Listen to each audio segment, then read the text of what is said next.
like open arms. But if you don't want to be sure and talk about it, then that's cool. I'm not me doing this is not me being immature. It's just me standing my ground. I think he's still a piece of shit. Hey guys, and welcome to Little Black Book. You know what time it is.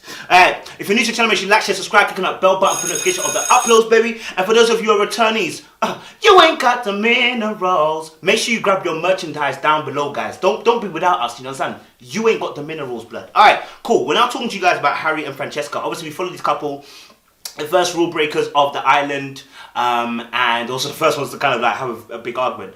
But yeah, we follow Francesca and Harry, and we start at obviously when they were doing the shibari, the bonding session, right? And you know, it's very interesting. Again, when I talk about intimacy, yeah, sexual intimacy, this is what we're talking about.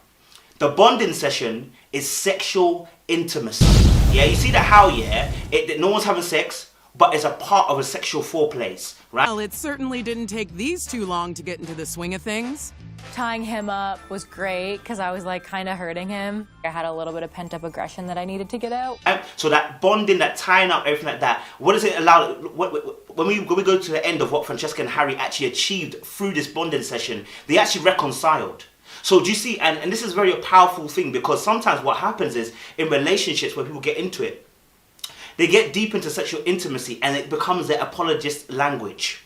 What do I mean by that? Instead of apologizing, actually rectifying the situation, what they do is they use sex as a way to apologize. And now what happens is, because of the highs and the drug-like state and the oxytocin, the serotonin and the dopamine that are running in sex, that are given off as a chemical release that give us this reward as we have sex, it confuses the person as to whether this was an apology or not. So the person gets a high and a good feeling and assumes that's an apology because they're getting a good feeling right now instead of dealing with it. So what you see here through sexual intimacy is this bonding session, without actually having sex, allows them to be able to, well, at least allows Francesca at least to release some frustration. Yeah, she tied him up good. You understand? And began to pull. As she was pulling, she was feeling her frustration begin to release because she was beginning to inflict pain on him. Now, I wouldn't suggest that we are inflicting pain, but what it shows is that the thing that had happened before, she hadn't forgotten. Yeah, we'll break it down. She had never forgotten that. But what she needed to do was be able to release the tension that she was feeling. Because they had never saw... Look, when you apologize, there are different types of apology. You say, sorry, forgive me, please. Sorry, this is what I'm going to put in place to change again. Sorry, look, I've done this to apologize. You know what I'm saying? So there are different types of apologists, right? And if you just apologize, say, sorry, forgive me, and that's not what the person requires, or the scenario requires, the person will feel like they're still left in limbo. They have not received what they needed. And with Harry and Francesca, there was a need for Harry not just to apologize, but to come and before her and be like, listen, look, this is what happened, my bad. I did this, that, and do you know, I threw you underneath the bus. That is so wrong. I apologize. Here's what I'm gonna do next time. Next time this happens, we won't do that. And I have to admit my fault. I don't think he did all of that. Going on, the two of you? There's been a bit of drama the past couple of days. Yes. I apologize. It was a shit situation. I feel like the best thing to do is just be adults, move on. Because then she could have let it go. He didn't. He apologized and said, let's get on, like he did in this particular scenario. And that's where we're going to start. They were standing far apart, you know, which is key, because obviously I told you every time that when you're emotionally disconnected, or you feel like you've got problems with somebody, it shows in your physicality. So proximity, they couldn't stand close to each other, right? It was super awkward, super awkward. And then, you know, he was holding a rope. And then Francesca was kind of looking up at him, right? And she was looking up at him as they were talking, almost like with a look of expecting him to reconcile, expecting him to say something with an explanation as to why they're there. To say something with gravity, yeah, with weight, that would get her to begin to release the guard that she had up. Because there was tension. She felt she had a guard up because she wanted him to apologize so she could release the guard, right? Because she's not no muck, yeah? And that's how we are as human beings. When it comes to our relationships, we hold a certain guard up when someone's done something to us, and we don't release it until you said something. What's the password?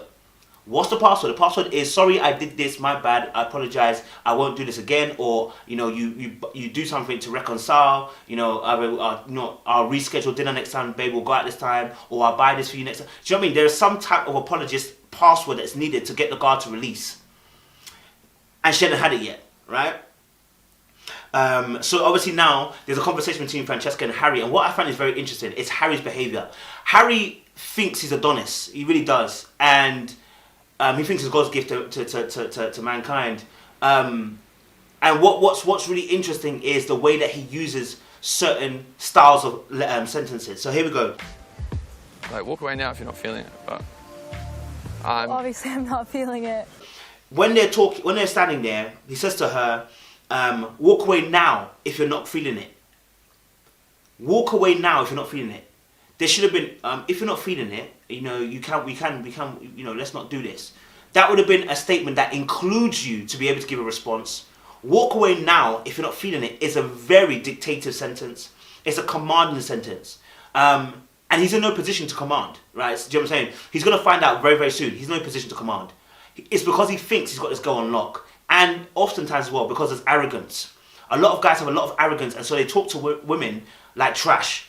And certain women think this trash talking is confidence. It's him being masculine. It's him being a leader. No. He's talking to you like trash because he thinks you're trash. As simple as that. A man who respects you will never talk to you like this. Like, saying, walk away now if you're not feeling it. Why are you giving me a dictative sentence, like a declarative? Like, bro, I'm not your dog. Do you understand? And obviously, even watching him, Francesca's posture at first was uncomfortable. She had a hand up here, a hand on her waist. Like, it just looked really awkward. Because it was an awkward scenario.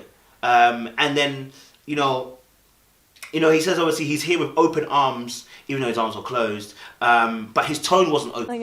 yeah, but I'm here with like open arms. If you don't want to be sure and talk about it, then that's cool. And so this is where I said about there's always sometimes disconnect between our emotions, what we're saying, our body language. You need them to align, right? And so what you're hearing from me is my arms are open, but your tone is saying something completely different. You know what I'm saying? Yeah, you know what? I like you. Do you see that? One is sarcastic. Oh, I like you. But it's a tone. I said the same thing. So our tone sometimes does not match what we're really saying. Do you know what I mean? And that can be shown to the other person. So when he's saying he's here with open arms, I was looking at him like, blood, no, you're here with open arms as if like, yo, you'll come back to me, you need to come back to me. Because that's how he was in the last episode, the arrogance he was showing, like she needs to get over it, But you made a mistake, bro. I'm here with like open arms. If you don't want to be sure and talk about it, then that's cool. I'm not me doing this is not me being immature. It's just me standing my ground. And then obviously again, just to show that he's that the tone is off, it's tone deaf. He said, if you don't want to be mature and talk about it, that's cool. So when he says, obviously, if you don't want to be mature, so what he's doing is now what he's doing. This is what a lot of men do. They're very smart. What he's doing now is he's now placing the onus on Francesca and her, and then trying to let her feel like she's been immature for holding any grudge, any feeling towards him, any ill feeling, any annoyance, any frustration, any of that you're feeling. That's you. That ain't me, that's you. Do you understand? And so he purposely does this because what he wants to do is make sure that she knows that she's the problem. If she's the problem, then she's a fixer. Then he doesn't have to do anything. But it's because he's got a lack of accountability and a lack of being able to own up to his mistakes. I feel like the best thing to do is just be adults, move on. Then he went and said as well, he apologized, it was an S situation, best thing to do is be adults and move on. So again, he's now declaring again what they should do, do you understand? But he's trying to say like, obviously he's over it, right? He lets things go quickly. That's fine, but you weren't offended. Do you see what I'm saying? You weren't offended. And you haven't done what you're supposed to do now. You've apologized, but obviously the apology didn't land. And I can understand why it didn't land, because if you're coming with this arrogance and I saw your apology with the boys, bro, if you apologize like that, of course it's not gonna land. It's never gonna land. It's never gonna go well. Do you understand? So that's very, very key. Like, your apology start is very, very key. And how graceful and genuine you are with it is important to somebody receiving it. And I don't think he actually deeps his behavior. I don't think he deeps what he did. He literally threw her under the bus and lied to the rest of the group to make her feel bad, but him to have a good reputation. That's mad. Channing comes over. It's really interesting because Francesca is not very expressive in her body language. And her mannerisms when she's talking. She keeps things very boxed up, her hands are on her hip, majority of the time, she's quite restricted in her gesticulations. She doesn't talk like this. She keeps it very rigid. And that could be a case of also as well how she holds her emotions, and how she holds herself, very guarded. Doesn't let anybody in deeply, potentially why she's still with Hayley, and potentially why she also is alienated from the group. Maybe she's experienced things in the past with girls and the way they judge her. Maybe that's caused her to be more guarded. I don't know, but that's an interesting point. And then she also mentions about the fact that she doesn't want to be around somebody who hurt me like that. So look, so she's still feeling hurt. Why she's still feeling hurt? Because it's not been addressed.